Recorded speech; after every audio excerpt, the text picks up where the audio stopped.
We're here at the Museum of Modern Art, one of my favorite art museums. We are going to get a chance to see some of the most famous works of art. Let's get inside and get started. Follow me.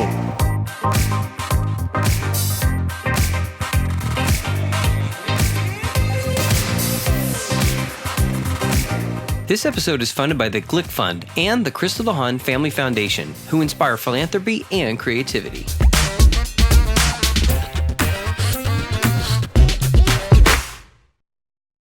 We are here with Larissa Bailiff. Thank you so much for your time, for coming out here to talk to us about, and your title here at the MoMA would be? I'm an educator, Nate. And I love educators, so this is fantastic. So thanks so much. Talking about this, I think I know this painting, right? This is Starry Night, so yeah. So can you tell us a little bit about, just what you know about it, especially how it got into the museum and the time frame, and yeah, just let me know about it. Well, it's a work from the late 19th century. It was painted in 1889 by Vincent Van Gogh, and we'll talk more about him. In terms of coming into the museum, it was a gift from one of our three founders, and we were founded by three women. And she gave this to us, I believe, in 1941. Where was he at when he painted this? What was going on? Sure, absolutely. He painted this when he was in Saint-Rémy, France, and it's painted at the hospital where he put himself to sort of take care of himself and recuperate. And he had two rooms there, and he could look outside the windows, he could walk the grounds. And so it is essentially what he might have seen looking out one of those windows, but of course he's done many different things to it, combined art history, his emotions, and that's what makes it so special. Where did he get the influence of just wanting to do so much with nature? In terms of nature, that's something that he loved from the get-go, and he talks about it in his letters to Theo, sort of memories of walking around and finding different little animals and studying nature and plants and sketching them from a very early time. One thing that we get to see when we're here is texture, and the other is the incredible amount of color, which is amazing. Do you know where he got some of these influences and what pressed him to want to use so much paint?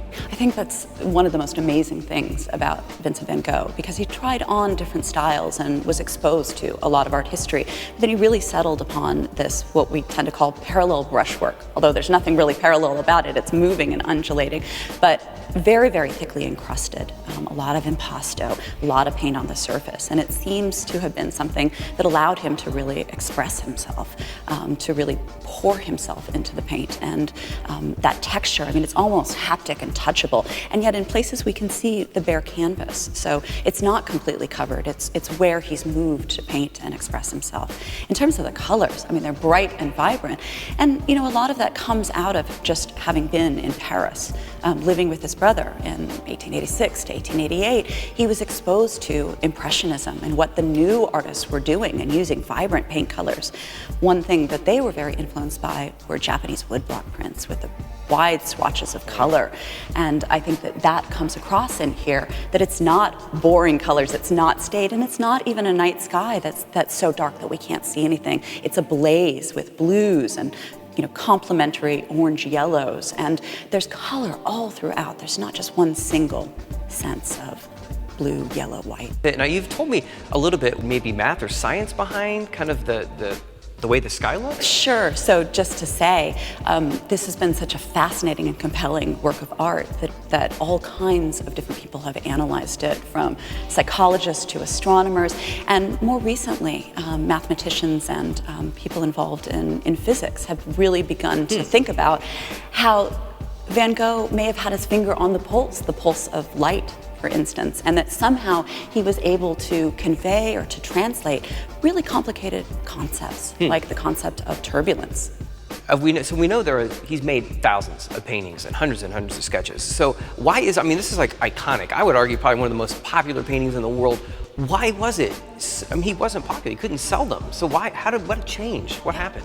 He only sold one painting in his lifetime, and that was to a friend's sister who appreciated his work, and people really misunderstood him. But as you said, he was extremely prolific, putting his ideas out there in letters, in sketches, in paintings. But to why this is so compelling.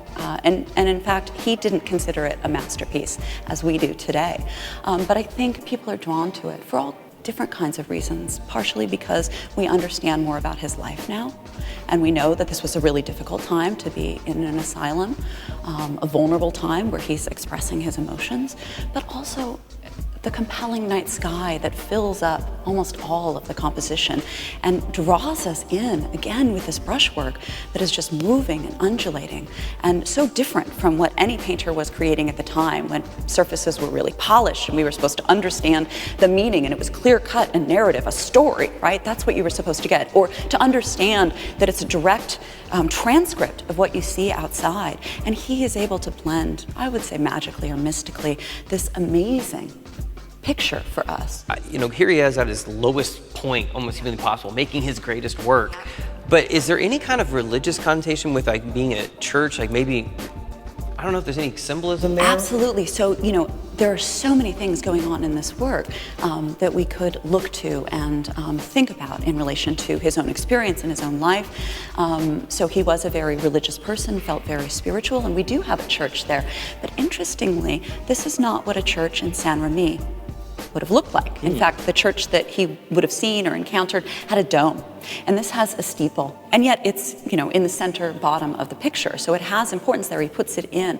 And many people think that it's a memory of the parsonage that his father ran when Van Gogh was growing up. So again, he comes from a very spiritual background, but he has to interpret that for himself. Van Gogh, with his love of nature, came to, I think, believe that there is spirituality in everything, every blade of grass, and I bring that up because he's reading Walt Whitman and many other writers and poets in many different languages.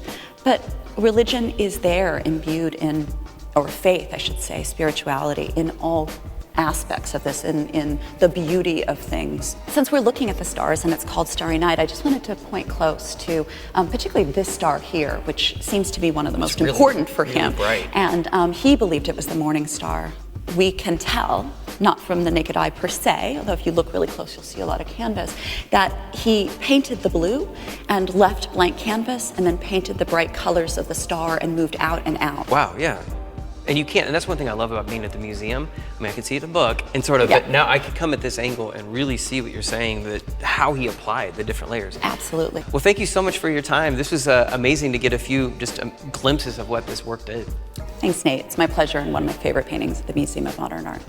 Click on the right to get yourself some more Artrageous episodes, and click on the left on the circle icon to subscribe. And please, I would love to connect with you on Instagram, Facebook, Twitter at Artrageous Nate. Hey everybody, have a great day and be outrageous.